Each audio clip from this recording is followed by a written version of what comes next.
I don't speak your crazy coffee language. Just give me the 2 biggest cups of regular coffee you serve, I said to the young barista at the Starbucks next door to my house. The kid looked to be in his early 20s. In fact, they all looked to be in their early 20s. Heck, I could hardly remember myself being their age myself. It didn't take him long to pour me 2 cups of coffee after I paid for my order in cash. What was left for him to do was to give me my change. But that's where the kid faltered. He wrinkled his nose in pain as he had to count the money twice. I could see that he was angry with me for not paying with a credit card like everyone else. Well, sue me for being obsolete. Yeah. That's how bad I am, and I'm not gonna change. I took those 2 cups of coffee along with my 57-year-old ass, to a vacant table in the back of the coffee shop. I only had to wait a couple minutes before she walked in, looked around for me, and headed for the seat I was occupying. I have to admit, internally, I boiled over at how outrageously good she looked for her age. She was the same age as me, but looked about 10 years younger. She had obviously been to the gym and had lost about 5 pounds in the time I hadn't seen her. Her hair, masterfully styled as always by her personal hairdresser, still held the charm of her gorgeous golden blonde hair. I didn't do my due courtesy and jumped up from my chair when she approached. Like hell, I didn't. She was still lucky I'd finally agreed to see her 5 years after our divorce. Couldn't you have picked some normal place that made real coffee? I asked her instead of greeting her with a certain amount of disgust in my voice.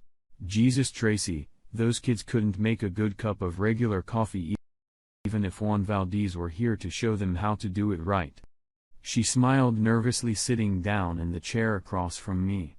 I don't want to fight, Ben, she began quietly, choosing her words carefully.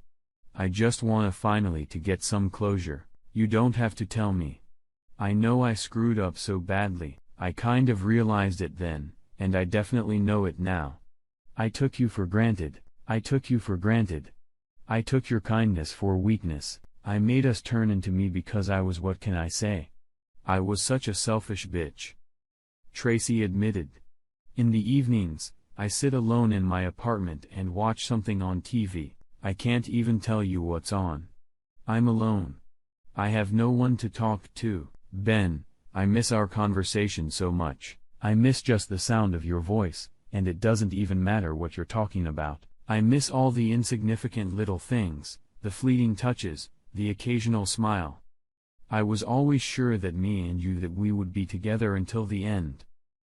Even when I did what I did, I still thought we'd be together for years to come. I didn't interrupt her, letting her express what had apparently been building up inside her for a long time and needed to come out. I just listened. I never thought for a minute that I'd be caught. I fell for a skilled seducer. She hesitated, and then she hurried to correct herself. No, that's not quite true. Yes, he was a skilled seducer, but not that I fell for his charms, she faltered. I guess I went after him willingly because I was so stupid, and selfish idiot. Tracy said all of this, studying her cup of coffee uninterruptedly. Throughout her monologue, she never once raised her eyes to me. As she paused in the flow of words and brought the cup to her lips, I stared at her in silence. How many times in our 27 years of marriage had I kissed those still beautifully contoured lips? I faltered when I suddenly realized that she was now looking at me as if waiting for a response. It was you who asked to meet, and this is your story you wanted to tell, I said. I've asked to see you many times since you filed for divorce. Why did you agree to it now? She asked, putting the cup back on the table. Because it took me all this time to get to the point where I could talk to you without feeling like I wanted to strangle you, I answered honestly enough. I loved you with all my soul, and maybe I still do a little. You betrayed my love. And for what? For cheap sex. Well, you've had your fill of it. Besides throwing away your love, you betrayed my trust. What did I do to deserve all this? I asked her the question that had plagued me for so long. Nothing. She answered quietly. It's not your fault. It happened because of me. It's on me. I wish I could pretend that by now, I was done with this long stretch of my life and didn't need answers. Yes. I wish I could pretend that I had left it all behind, but that would be far from the truth. They say the opposite of love is not hate but indifference. I still hadn't overcome my hatred, but I was on my way to indifference. Alright, then tell me how it happened. And most importantly, tell me why it happened, I said, pushing my barely sipped coffee aside and continuing our conversation with was a few years late. The why is simple. She began with a sigh. I had just turned 50 and I was feeling a little old, a little unwanted. You know, it enters your life so subtly, seemingly quite unnoticed. In recent years, when I've walked into a room, men's heads haven't turned in my direction as often as they used to. I know. She added hastily, you have always told me and shown me that I am the most beautiful to you, but it's just that sometimes we women want to be appreciated by other people. I think Edward saw that I needed him. Tracy continued after a short pause. We'd been co-workers for years, and we talked occasionally, but suddenly somehow, he became my best friend. We started talking almost every day, and our conversations grew deeper, more personal. Edward was a good-looking guy and several single women from the office had gone on dates with him, giving him high marks. I knew he was a player, but I thought I was in control. Well, apparently, I was wrong. So just like that, you just picked up and threw her away? I asked, feeling my stomach start to twist into a tight, cold knot. Well, it didn't happen that fast. She answered. We'd had lunch together a few times, dinner once or twice. When I told you I was working late, and many times, we just had coffee. I knew where he was going with his game, and I still went with him. How long has this been going on, Tracy? I wheezed through a suddenly dry throat. About a year, I guess. She answered. When he finally got me into bed, it was exciting. He was new, different from you, and it felt so wrong. I guess that's why I got over my guilt pretty quickly. Besides, since you didn't suspect anything, how could it hurt you? It's not like I ever gave you less, and I've never done anything to him that I wouldn't do to you. Tracy sighed again, pulling the napkin from its holder and squeezing it in her fingers. I know it sounds corny, Ben, but it was really just sex. Yes, we had fun, but love wasn't even in question. There never was. So you're saying that your fun in bed outweighed our marriage vows? Just perfect. I grinned wryly. Things were going pretty smoothly, and you wouldn't have known anything if it hadn't been for the nerd on the block, she said, with undisguised annoyance. If it weren't for him, we'd still be married and we'd both be much happier.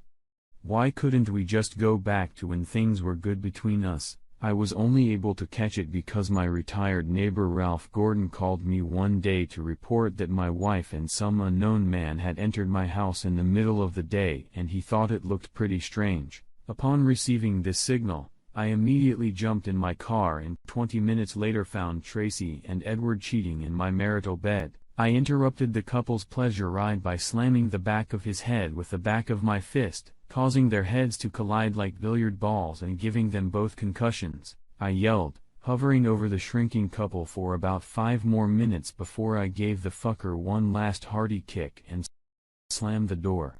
Because we were over the minute I found out you cheated on me, a single I'm sorry can't erase the damage done. I told the not-so-smart woman, I made a mistake. A big mistake. I know you've made mistakes in your life too. Did you have to go nuclear? We could have gotten through it. The two of us, Tracy said in a pleading voice. I don't think so. I hissed. We were married for 27 years. What makes you think I'm going to give you my blessing for a year-long left-handed affair? Okay, I understand. But this happened 5 years ago. 5 years, Ben, you're alone now. I'm alone. Our kids are mad at both of us. Why can't we try again? We've had 27 good years together. Tracy kept trying to convince me. I wonder what she was counting on. To be exact, I corrected her, we had 26 good years together. I can't say about the last year that it's been good for me. And you know that what you did was a betrayal, whether I found out about it or not, I added. By the way, what happened to your lover after I left? Tracy raised the cup to her lips again and sipped some more coffee. She could see that I was staring at her intently, but she still couldn't keep from flinching for a second. A few months later, he left her for someone else, younger and prettier. I told you it was just sex, not love, she said, as if she was struggling to get the words out of her mouth. Yeah. Just a recreational fuck with someone else's wife, I replied laconically, and she looked away staring at the ceiling fan. Did I deserve such disrespect from you? No. You didn't. She whispered. I got up and brought each of us a second cup of over-roasted bitter coffee. Somehow it seemed that the disgusting flavor of this drink was a perfect match for our conversation. Over the past 5 years, Tracy and I had been fairly reliable at portraying mutual affability the few times we'd met at family events, but I'd never been alone with her or engaged in station. Lord knows she tried hard to get me to talk to her, but I definitely managed to avoid any potentially dangerous situations, both for her and myself. I still wasn't sure I wouldn't snap her neck if we were alone or just break down in a humiliating puddle of tears. At times, I felt the urge to vent my emotions in one way or another almost every minute of the day. Surprisingly, the only place I didn't miss Tracy was the bedroom, considering that in all 27 years of marriage, I had never once looked lustfully at other women. I had no idea about the modern nighttime habits of the American male age 50+. Soberly assessing my credentials, I figured that for someone like me, the likely choices in the female fish pond would be quite small. What do you want from a regular guy of average looks and average height, who makes fairly average money and can't boast that his tool is as impressively long and thick as a donkey's? Damn it. I was surprised and partly even dumbfounded when single women started appearing around me from everywhere, sometimes seemingly out of thin air, and many of them were not at all shy about what they wanted from me. I was completely unaware that there were far more single ladies over 50 than single men. And that many single men over 50 seemed to gravitate toward younger women, resulting in fewer available choices of available male, free partners of the same age for single women 50. Add to that the decency and sociability factors as well, and the odds go heavily in favor of those men over 50 who aren't afraid to meet and talk to strange women. This has never been a problem for me, so over the past 5 years, I've had as much variety of female companionship as I've wanted. Who would have thought? I also had a choice about what kind of contact with ladies I wanted, short-term or long-term. Not every woman was looking for her next husband. Some of my new female friends, as well as some of the men, were only interested in diversifying their lives for a while. As for me, I dated both types. It was not my goal to necessarily find the next Mrs. Ben Arnston, but at the same time, I wouldn't mind if a lady worthy of it magically appeared in front of me. The one thing that was absolutely out of the question was the return of Tracy Arnston to my life. How does that saying go? Been there, done that, ripped my heart out of my chest, and adorned my t-shirt with the trophy. So why are you alone, Tracy? I asked with some surprise. You still look great, so finding a man shouldn't be a problem for you, and you're obviously not shy about meeting men, she gasped. And for the first time, I felt ashamed that I had insulted her. Actually, I didn't mean it that way, and you know it. I corrected myself. Tracy snorted resentfully, but then had to admit that I was right. Maybe I don't want to date another man. Maybe I've come to the conclusion that I've already met the right man, lost him, but now I want him back. She said, I know what I did to you was wrong. Terribly wrong. But I also know you're a good man who believes in forgiveness. I know you believe that because I know you better than anyone. It took all my self-control not to raise my voice in the cafeteria. You're a smart woman, Tracy. Don't you ever think about what would happen if you got caught? I growled through my teeth. No. I never thought I'd be caught. She replied, we shouldn't have brought it into our house. I admit it was a mistake, but it was the only time we ever did it there. Edward had been encouraging me to do it in our bed for weeks. Your bed, I knew what he wanted, Aya. I just finally weakened and gave in to his persuasion. Now I think what Ralph was really doing was being a good friend when he told you about me. I know a lot of people just wouldn't have gotten involved. Tracy paused a little while waiting for my reaction, but never waiting for a response. She sighed again and continued her confession. In the cold light of day, the words "I'm sorry" don't even come close to what I'm feeling. God, I've been so stupid and arrogant in so many ways, but for all that, Ben, I want you back. I need you. Please, Ben, I'll beg for it if I have to. Her voice was close to a sob, and there was a note of desperation in it. I shook my head negatively with only a small amount of sympathy for her obvious brokenness as Tracy scrutinized my face for what the answer would be. My words didn't sound triumphant or satisfied with revenge. No. I was merely stating what was obvious to me. Please, Tracy, don't embarrass us both. How about you put my feelings ahead of your own for now? Exactly what you should have done 5 years ago. Actions have consequences. Alas, you've forgotten that. I quipped. Tracy sniffled, tears threatening to roll from her eyes. You're right. Again, she said, and the flame of hope in her eyes faded. I won't bother you anymore. There was a time when that wistful look would have prompted me to stand up and take her into a heartfelt embrace. I actually felt a pang of pain for both of us as I watched her stand up and walk out of the coffee shop without waiting for a reaction from me. I watched Tracy's silhouette walk away and then watched the door close behind her for another long moment, until a well-dressed woman in her 50s came to my table and put a cup of latte with salted caramel in front of me. I know. You hate our coffee, so I want you to leave on a delicious note, the woman said with a bright smile on her face. You didn't tell her, did you? Just in case, she clarified. I didn't want to completely tear her soul apart. Yes, there was a time when I longed to destroy her. But someone convinced me that I was better than that, though I still have my doubts, if that's really true, I replied, smiling involuntarily myself. As she rounded the table, the woman sat on my lap, wrapped one arm around my neck and kissed me softly. I furtively glanced at the wedding ring glistening on her left hand. In 2 months, Sandy Caruso and I would be married. I have no doubts, and unlike the last Mrs. Ben Arnston, this good man will always come first in my life, she said, with conviction. I know what it's like to lose the person closest to you. I watched one of them fade away in the hospital from cancer 10 years ago. That's why I will always put my man first. She could giving me another endlessly loving kiss.